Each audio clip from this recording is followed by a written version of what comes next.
Jette son chien dans la rivière, mais lorsqu'il regarde en arrière, il n'en croit pas ses yeux. Au bord de la Loire, où les eaux calmes glissent entre des pierres ancestrales, Jean-Luc contemplait l'horizon, le regard las. À 42 ans, son visage portait les marques d'une vie faite de choix difficiles et de rêves abandonnés. Le soleil de l'après-midi dessinait de longues ombres sur le sol en terre battue, tandis que le vent murmurait parmi les feuilles des arbres centenaires qui longèrent le cours d'eau. À ses côtés, Rex, un chien errant au pelage caramel aux yeux couleur miel, remuait la queue fidèlement, indifférent à la tempête qui grondait dans le cœur de son maître. Le chien était sa seule véritable compagnie au milieu de la solitude, qui le rongeait jour après jour. Les critiques incessantes de sa famille au sujet de son attachement à l'animal résonnaient dans son esprit, se mêlant au bruit constant de l'eau qui coulait sans fin. Cet après-midi-là, une atmosphère singulière planait. Une énergie dense et mystérieuse enveloppait l'homme et son compagnon, tandis que de sombres nuages s'amoncelaient dans le ciel. La Loire, témoin silencieux de tant d'histoires, semblait pressentir qu'elle allait bientôt être le décor d'un moment qui changerait à jamais la vie de Jean-Luc. Jean-Luc portait en lui un désir ardent de liberté, un sentiment mêlé à un besoin profond de connexion humaine.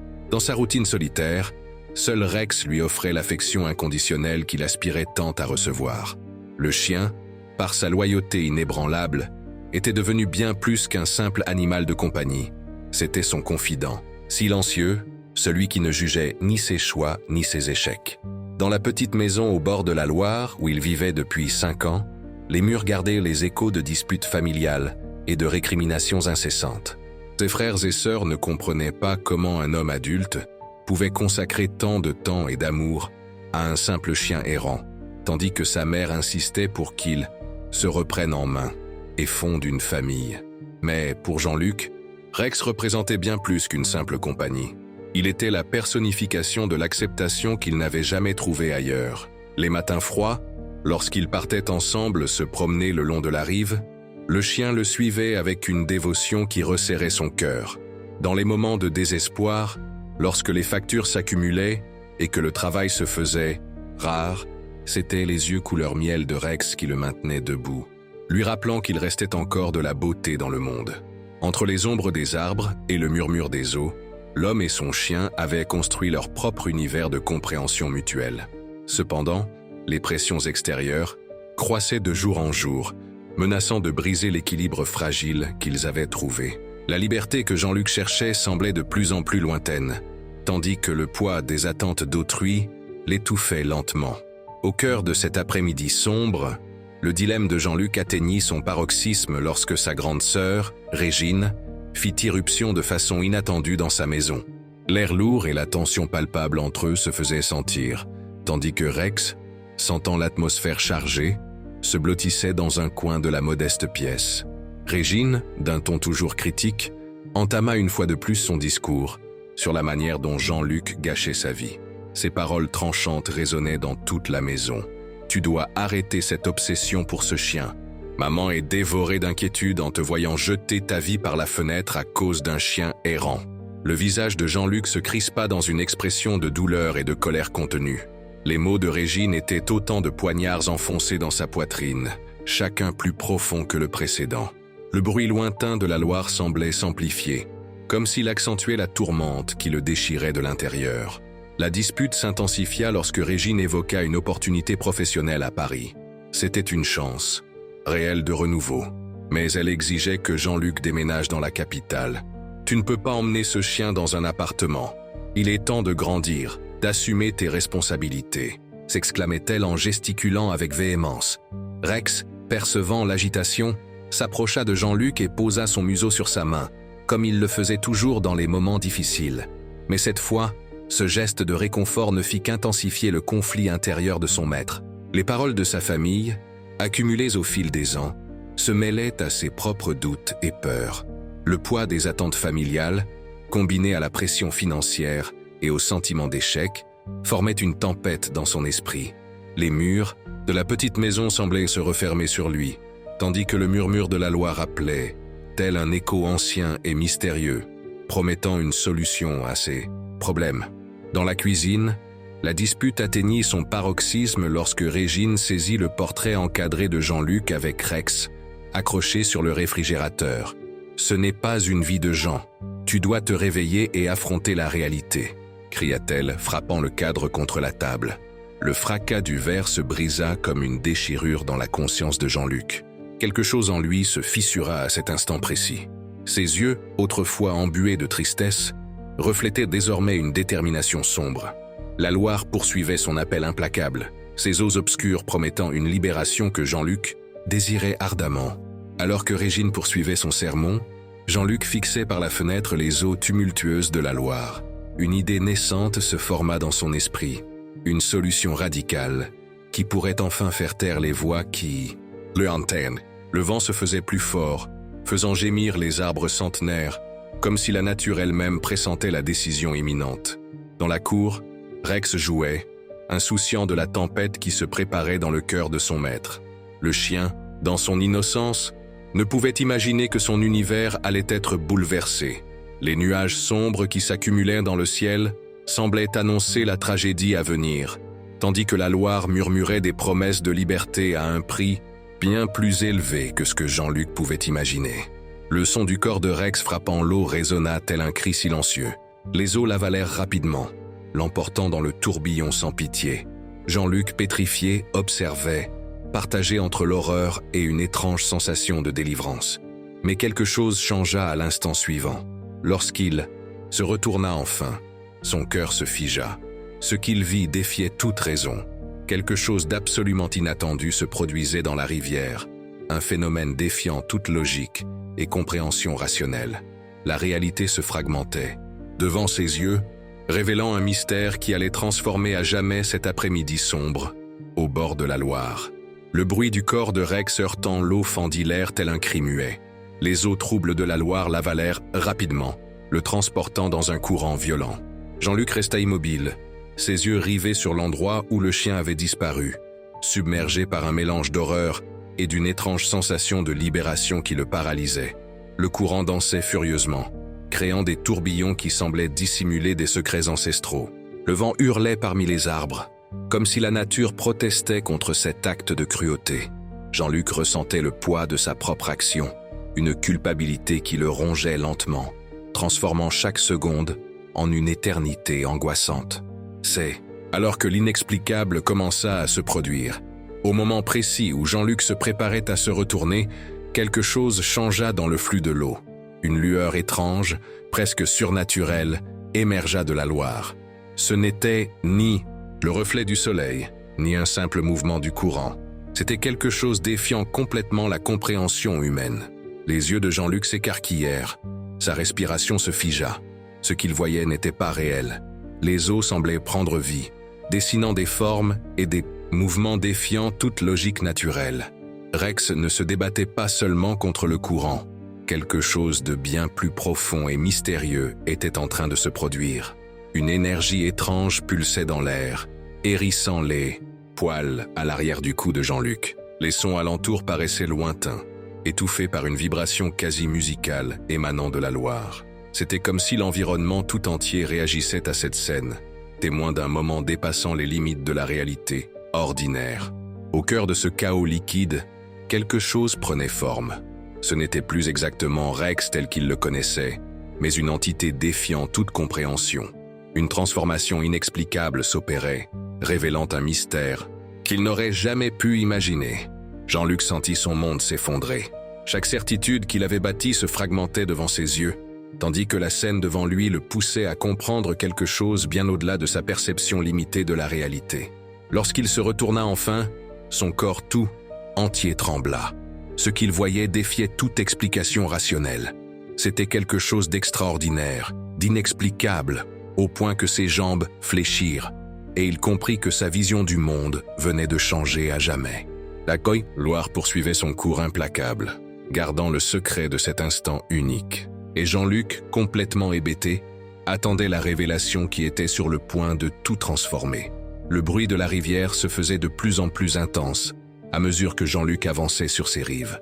Le désespoir commençait à consumer son corps, transformant chacun de ses pas en une danse erratique de culpabilité et de remords. Ses pieds, autrefois fermement ancrés sur la terre, battus, glissaient désormais sur les pierres lisses recouvertes d'une fine couche de mousse humide.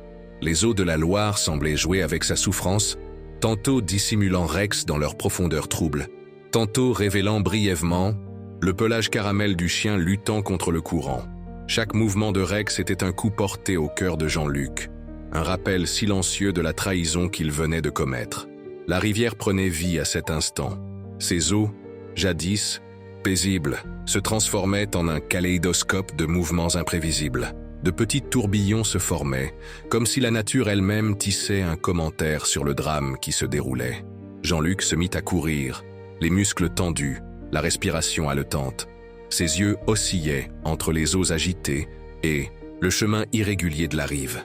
Le bruit des branches cassées sous ses pas se mêlait au rugissement du courant, formant une symphonie chaotique de désespoir et de mouvement. La végétation environnante semblait conspirer contre lui. Des buissons épineux accrochaient ses vêtements. Des racines anciennes tentèrent de le faire trébucher, comme si le paysage lui-même voulait le punir pour cet acte irréfléchi. La sueur coulait sur son visage, se mêlant aux larmes qu'il ne se rendait même plus compte de verser. Les pensées de Jean-Luc tourbillonnaient, une tempête d'émotions contradictoires. Les souvenirs des moments heureux passés avec Rex surgissaient comme des éclairs dans son esprit perturbé. Le chien qui avait été son seul compagnon fidèle dans ses heures de solitude, celui qui l'avait réconforté sans jugement, luttait désormais pour sa survie à cause d'un geste cruel. Le courant gagnait en force à chaque instant. Rex se débattait vaillamment, nageant avec une détermination défiant la nature elle-même. Ses mouvements, tantôt précis, tantôt désespérés, révélaient une force qui transcendait la simple survie animale. Madame Hélène, qui observait la scène de loin, semblait détenir un secret échappant à la compréhension de Jean-Luc. Ses yeux anciens suivaient chaque mouvement de la Loire, comme s'il pouvait lire des histoires enfouies dans ses eaux tumultueuses. Un léger sourire énigmatique se dessinait sur ses lèvres ridées. Le temps paraissait se dilater à cet instant. Les secondes devenaient des éternités. Chaque mouvement de Rex était une sentence, chaque cri muet de Jean-Luc une confession. Le paysage environnant semblait figé, comme si l'univers tout entier était en suspens, attendant l'issue de cette tragédie. La lutte entre Rex et le courant atteignait son paroxysme. Le chien, luttant contre des eaux furieuses, gardait ses yeux fixés sur Jean-Luc, comme si sa loyauté surpassait toute force naturelle. Ce regard semblait traverser la distance, pénétrer l'âme tourmentée de son maître. À cet instant, Jean-Luc comprit que sa plus grande bataille n'était pas contre la Loire, ni contre Rex, mais contre lui-même. Chaque pas titubant, chaque larme silencieuse, chaque respiration haletante faisait partie d'un chemin vers la rédemption qui ne faisait que commencer et qui le conduirait à affronter les recoins les plus profonds de son être. La tension montait, transformant cet instant en un carrefour existentiel où amour, trahison, remords et espoir dansaient une chorégraphie imprévisible, préparant le terrain pour l'inattendu. Rex, luttant contre le courant, se mit à nager en direction d'une petite île proche de la Loire, où d'autres animaux cherchaient refuge. Ses mouvements, d'abord désespérés, prirent peu à peu une précision presque surnaturelle, comme s'il était guidé par une force invisible à travers ces eaux tumultueuses. L'île, partiellement recouverte d'une végétation dense et de vieilles pierres, émergeait des flots tel un sanctuaire secret. De petits animaux, un groupe hétéroclite de rats, d'oiseaux blessés et d'autres chiens abandonnés, observèrent l'arrivée de Rex avec une curiosité mêlée d'espoir. Quelque chose d'extraordinaire se produisait dans ce lieu. Il ne s'agissait pas simplement d'un refuge, mais d'un territoire où la survie transcendait les lois naturelles. Les animaux qui s'y étaient rassemblés semblaient en partager une connexion, allant bien au-delà de la logique humaine, une énergie ancestrale pulsant sous la surface de la réalité. Lorsque Rex atteignit enfin le rivage de l'île, ses mouvements trahissaient une subtile transformation. Ses yeux, jadis seulement couleur miel, semblaient désormais renfermer une sagesse antique, une connaissance dépassant celle d'un simple chien. Il n'était plus seulement un chien errant abandonné, mais un être doté d'une intelligence et d'un dessein défiant toute explication rationnelle. Les autres animaux l'accueillirent, non pas comme un nouveau venu, mais comme quelqu'un attendu de longue date. Un rituel silencieux de reconnaissance s'installa, chaque créature semblant communiquer par un langage invisible, compris uniquement par eux. Rex arpentait le lieu avec une aisance, suggérant que ce n'était pas sa première visite dans cet endroit mystérieux. Sur la rive opposée, Jean-Luc observait la scène, partagée entre horreur et fascination. L'île, auparavant un amas de rochers et de végétation, semblait désormais pulser d'une énergie presque mystique. Les animaux s'y mouvaient en parfaite synchronie, tels les acteurs d'une danse ancestrale, et au cœur de cette composition se trouvait Rex, transformé. La lumière du crépuscule dessinait des reflets étranges sur la surface de la Loire, faisant paraître l'île tantôt nette, tantôt irréelle. Jean-Luc cligna des yeux, se demandant si ce qu'il voyait était réel, ou le fruit d'un délire provoqué par sa culpabilité et son désespoir. Rex, désormais totalement intégré au groupe, tourna brièvement son regard vers Jean-Luc. Ce n'était ni un regard accusateur ni empreint d'amertume, mais une compréhension profonde, une acceptation qui transcendait toute notion humaine de trahison ou de pardon. À cet instant, Jean-Luc comprit que son acte de jeter Rex dans la Loire n'était pas la fin, mais peut-être le commencement d'un voyage dont il ne saisirait jamais toutes les subtilités. L'île et ses habitants gardaient des secrets défiant la rationalité, suggérant qu'un monde existait au-delà de ce que les yeux pouvaient percevoir. La transformation de Rex allait bien au-delà du physique. C'était une métamorphose révélant des destins entrelacés, des connexions dépassant la compréhension humaine et l'éventualité d'une rédemption inattendue.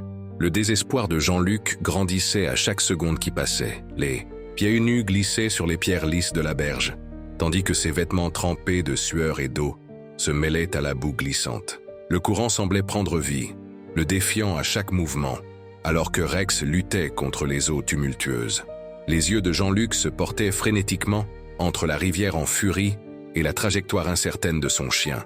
Son cœur battait à tout rompre, mélangeant culpabilité, peur et une urgence inexplicable de sauver celui qu'il avait si cruellement abandonné. Le craquement des branches sous ses pas se mêlait au rugissement de l'eau, créant une atmosphère de tension absolue. Le paysage alentour semblait conspirer contre lui.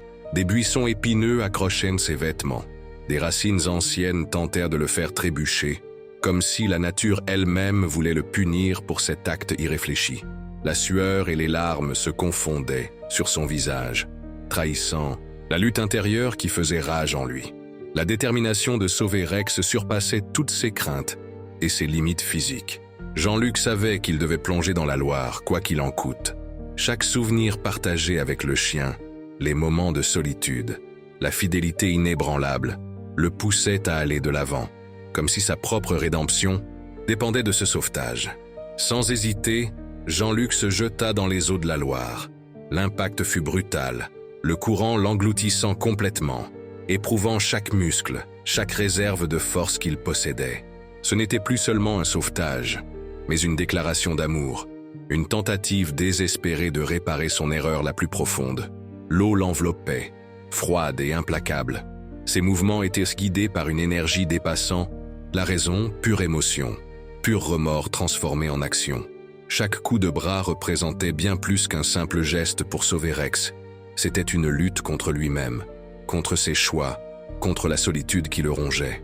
La Loire semblait disposer d'une volonté propre, tantôt le repoussant, tantôt lui ouvrant le chemin de quelques mètres. C'était comme si les eaux le mettaient à l'épreuve, sondant sa véritable détermination, sa capacité à dépasser ses propres limites.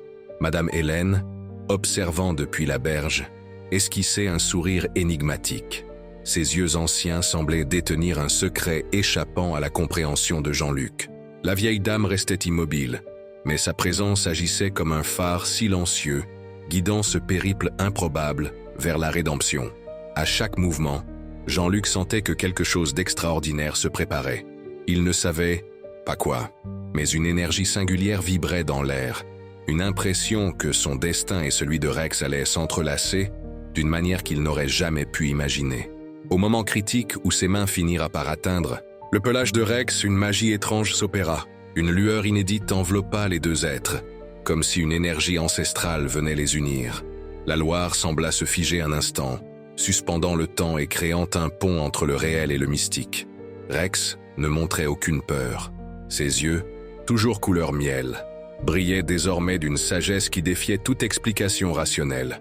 Il n'était plus seulement un chien à sauver, mais un être porteur de secrets bien au-delà de la compréhension humaine. Lorsqu'ils atteignirent finalement la berge, Jean-Luc et Rex avaient été transformés.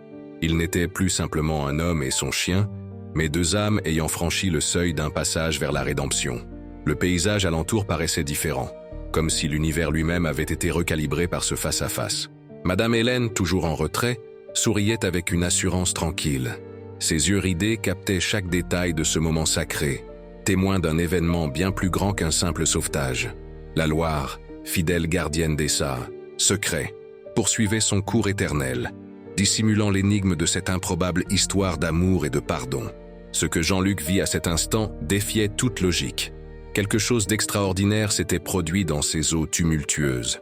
Une rédemption qui dépassait de loin l'acte de sauver Rex. Le désespoir de Jean-Luc se mua en une énergie fébrile dès qu'ils émergèrent de l'eau.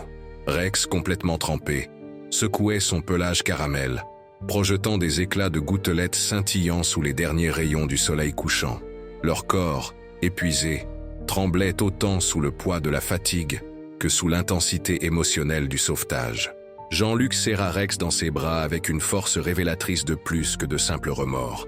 C'était comme s'il tentait de retrouver non seulement le chien, mais aussi des fragments de lui-même perdus au fil des ans. Les larmes se mêlaient à l'eau de la Loire, dessinant sur la peau un chemin liquide d'émotions profondes et inexprimées. Le chien, étonnamment calme, fixa Jean-Luc d'un regard empreint d'une sagesse dépassant la compréhension humaine. Ses yeux couleur miel semblaient renfermer d'antiques récits, des secrets que nulle parole ne saurait traduire. Il avait ni colère ni ressentiment, seulement une compréhension profonde, allant bien au-delà de la trahison ou du pardon. La berge paraissait transformée. Les pierres lisses, jadis obstacle redoutable, semblaient désormais témoigner en silence de cette métamorphose. La mousse humide qui avait jadis fait glisser Jean-Luc offrait à présent un soutien presque maternel, comme si la nature elle-même accueillait ces âmes meurtries après l'épreuve. Madame Hélène, toujours en retrait, souriait avec une connaissance énigmatique. Ses yeux d'un autre temps capturaient chaque instant de cette rédemption, comme si elle assistait à quelque chose de bien plus vaste que le simple sauvetage. Le murmure de la Loire s'était adouci, prenant des airs presque musicaux. Les eaux autrefois furieuses glissaient désormais avec une tranquillité irréelle, comme pour célébrer ce moment de reconnexion, de l'amour retrouvé. La respiration de Jean-Luc se calmait peu à peu. Chaque inspiration portait l'odeur humide de Rex, un parfum mêlant terre, eau et l'essence d'une loyauté indéfectible. Ses muscles, qui avaient été tendus par l'adrénaline du sauvetage, se détendaient doucement.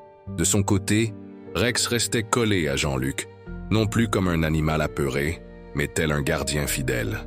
Son corps frissonnait légèrement, non par peur, mais comme pour exprimer une énergie vibrante, une connexion qui transcendait la simple relation homme-animal. La lumière du crépuscule jetait des reflets dorés sur l'eau, colorant la scène de nuances d'espoir et de renouveau. Jean-Luc comprit alors que cet instant symbolisait bien plus qu'un sauvetage physique. C'était un véritable voyage de rédemption, le renouveau de sa propre humanité. Les bruits environnants, le bruissement des feuilles, le chant lointain, des oiseaux, le flux continu de la Loire, formaient une symphonie de guérison.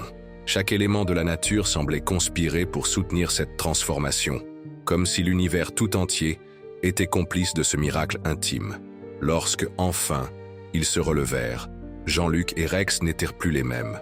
Ils n'étaient plus simplement un homme et son chien, mais deux âmes réconciliées, ayant franchi ensemble le seuil d'une métamorphose intérieure. La Loire poursuivait son cours, gardienne silencieuse des secrets de cette improbable histoire de rédemption. L'épilogue de leur histoire révéla une transformation profonde, non seulement pour Jean-Luc et Rex, mais également pour toute la dynamique familiale qui les entourait. La famille, témoin du retour dramatique de Jean-Luc avec son chien, commença à percevoir toute l'importance de ce lien indéfectible. Régine, sa sœur autrefois si critique, fut la première à remarquer le changement. Ses paroles acerbes laissaient désormais place à un regard rempli d'admiration silencieuse. Le sauvetage de Rex n'était pas seulement une question de vie animale, mais une manière de restaurer des liens familiaux longtemps épars. La semaine suivante, lors d'un déjeuner dominical chez leur mère, Une atmosphère différente régnait. Les regards ne jugeaient plus, mais comprenaient. La mère de Jean-Luc, autrefois angoissée par sa solitude, observait désormais l'échange entre l'homme et son chien avec une tendresse renouvelée. Rex arpentait la pièce avec une tranquillité qui irradiait la paix. Ses mouvements n'étaient plus ceux d'un animal relégué, mais ceux d'un membre à part entière de la famille. Les proches, jadis distants, le caressaient, avec reconnaissance, comprenant enfin l'importance de sa présence dans la vie de Jean-Luc. Les conversations prirent un ton nouveau. Au lieu de reproches sur le mariage ou la carrière, les récits se concentraient sur la résilience et le dépassement. Jean-Luc, autrefois silencieux et renfermé, se mit à partager des moments de son passé, dévoilant des facettes de lui-même jusque-là dissimulées. La transformation semblait presque mystique. Quelque chose dans le regard de Jean-Luc avait changé, une lueur d'espoir et de résilience qui irradiait et touchait chacun autour de lui. Rex, toujours fidèle à ses côtés, paraissait être le catalyseur de cette métamorphose familiale. Les dimanches, jadis empreints de tension et de silence, devinrent des moments de véritable connexion. La famille découvrait que l'amour pouvait naître des endroits les plus inattendus, souvent grâce à des liens qui transcendent la logique humaine. La petite maison au bord de la Loire, autrefois symbole d'isolement, se transforma en un lieu de retrouvailles. Les proches se rendaient plus souvent chez Jean-Luc, attirés non seulement par sa présence, mais par l'énergie particulière que Rex diffusait.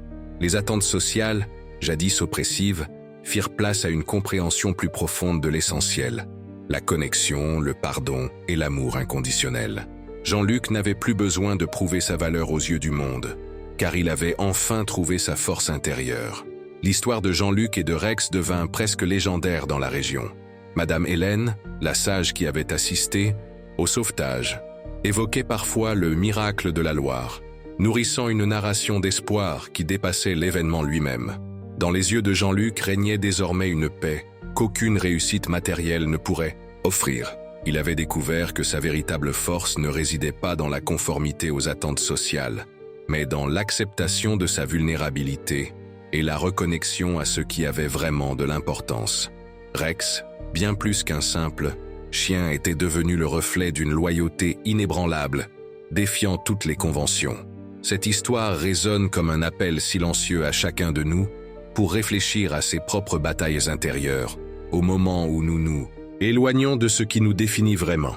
Elle invite à un cheminement vers la connaissance de soi, où le pardon commence par soi-même. Partagez cette histoire, laissez-la résonner dans votre vie, permettez à l'amour, sous sa forme la plus pure et inattendue, de vous transformer. Car parfois, la rédemption surgit des endroits les plus improbables. Marquez, partagez, commentez. Votre histoire de dépassement mérite aussi d'être racontée.